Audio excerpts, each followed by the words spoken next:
Bismillahirrahmanirrahim. Assalamualaikum warahmatullahi wabarakatuh. Pada Bapak Dr. Darajat MPD yang saya hormati selaku dosen Al-Islam dan Kemuhammadiyahan Prodi Pendas Universitas Muhammadiyah Purwokerto, saya Aris Cayanto, mahasiswa program Pendas. Pada kesempatan kali ini saya akan memaparkan tentang Muqaddimah Anggaran Dasar Anggaran Rumah Tangga Muhammadiyah.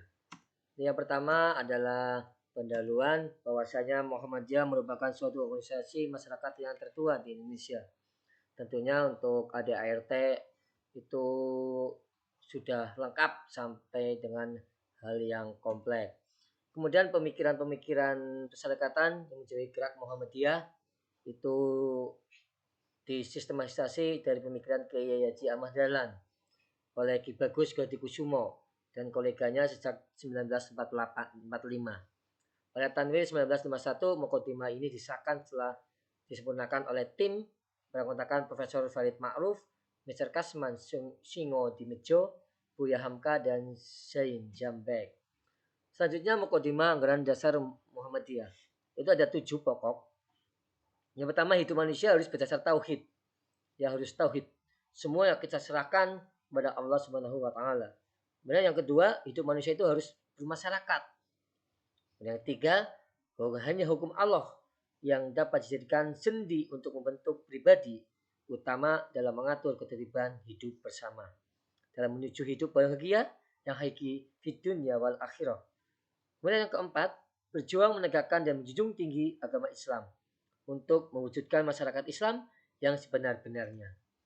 Yang kelima, perjuangan menegakkan dan menjunjung tinggi agama Islam sehingga terwujud masyarakat Islam yang sebenar-benarnya hanya akan berhasil dengan mengikuti jejak atau itiba perjuangan para nabi dan rasul, yaitu terutama Nabi Muhammad Shallallahu Alaihi Wasallam. Yang keenam, perjuangan mewujudkan pikiran-pikiran tersebut hanya dapat dilaksanakan dengan berorganisasi. Ya, kemudian yang ketujuh. Yang ketujuh itu pokok-pokok pikiran yang diterangkan di muka. Yang di muka itu yang 1 sampai 6, pertujuan untuk terwujudnya masyarakat adil dan makmur yang diridhoi Allah Subhanahu wa taala, yaitu masyarakat yang Islam yang sebenar-benarnya. Terus selanjutnya untuk identitas dan asas Muhammadiyah. Identitas Muhammadiyah atau ciri khusus Muhammadiyah yang pertama adalah Muhammadiyah adalah gerakan Islam, bukan gerakan politik dan bukan gerakan yang lainnya. Gerakan Islam dakwah amar ma'ruf nahi mungkar dan tajdid. Yang kedua, dalam beragama Muhammadiyah selalu memperlihatkan sikap wasatiyah atau tengahan dan tidak hulul atau ekstrim, dengan tetap istiqomah pada prinsip-prinsip Islam yang bersumber pada Al-Quran dan As-Sunnah. Yang ketiga, Muhammadiyah memandang Islam sebagai gerakan yang berkemajuan, dinul hadarah, dan mengandung kesatuan yang utuh. Itu berkemajuan. Kemudian yang keempat, pandangan Muhammadiyah tentang tajdid atau pembaruan cenderung seimbang antara pemurnian dan pembaruan. Tidak ada berat sebelah. Kemudian yang kelima, ideologi gerakan Muhammadiyah mengedepankan penerapan nilai-nilai dan prinsip Islam dalam kehidupan dan lebih berorientasi pada pembentukan masyarakat Islam. Untuk kemudian yang keenam, Muhammadiyah menampilkan corak Islam yang mengedepankan amaliyah yang terlembaga dan terorganisasi. Itu yang keenam. Yang ketujuh, perjuangan Muhammadiyah lebih memilih jalur dakwah di bidang kemasyarakatan dan tidak menempuh jalur politik. Sehingga Muhammadiyah organisasi non-politik. Oke. Untuk yang selanjutnya ke-8, Muhammadiyah menerima negara Republik Indonesia yang berdasarkan Pancasila dan Undang-Undang Dasar 1945.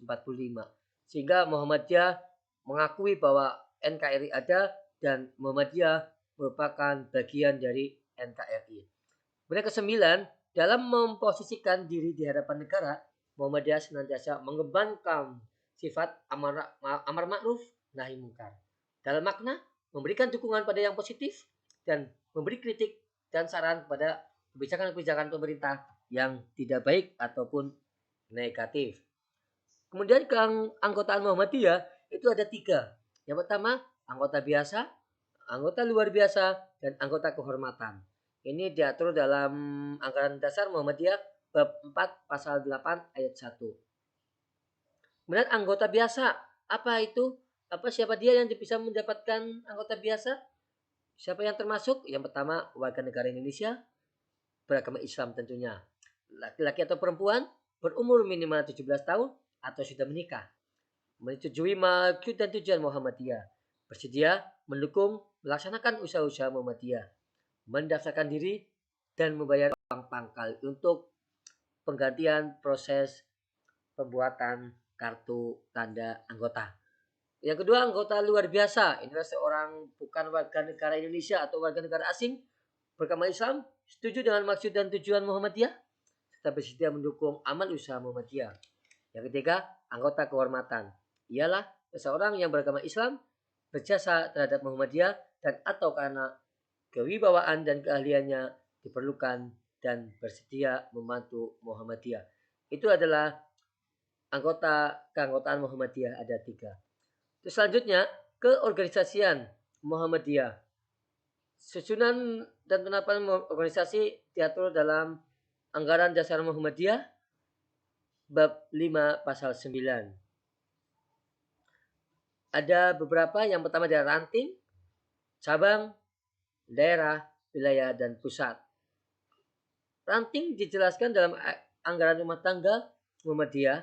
Ranting adalah kesatuan anggota dari suatu tempat atau kawasan yang terdiri atas kurang-kurangnya 15 orang. Itu adalah ranting. Terus syarat pendiriannya bagaimana? Kurang-kurangnya mempunyai pengajian, kemudian khusus atau berkala, sekurang sekali dalam sebulan, memiliki musola sebagai pusat kegiatan, kemudian jamaah, pengesahan pendirian ranting, dan luas lingkungannya ditentukan oleh pimpinan daerah atas usul dari pimpinan cabang. Kemudian yang kedua adalah cabang. Cabang adalah kesatuan ranting di tempat yang terdiri atas kurang-kurangnya 3 ranting. Jadi bila akan ada mendirikan cabang, kurang-kurangnya dalam wilayah itu memiliki 3 ranting yang berfungsi melakukan pembinaan, pemberdayaan, dan berkoordinasi ranting. Penyelenggaraan pengelolaan Muhammadiyah, penyelenggaraan amal usaha. Kemudian syarat pendirian cabang. Nah, cabang pimpinan sekurang-kurangnya mempunyai pengajian atau kursus berkala untuk anggota pimpinan cabang dan unsur pembantu pimpinannya, pimpinan ranting, serta pimpinan organisasi otonom tingkat cabang atau ortom. Sekurang-kurangnya sekali dalam sebulan. Pengajian atau kursus mubalik-mubalighah dalam lingkungan cabangnya. Sekurang-kurangnya sekali dalam sebulan. Demikian keorganisasian dari Muhammadiyah. Demikian pemaparan yang dapat saya sampaikan. Kurang lebihnya saya mohon maaf. Assalamualaikum warahmatullahi wabarakatuh.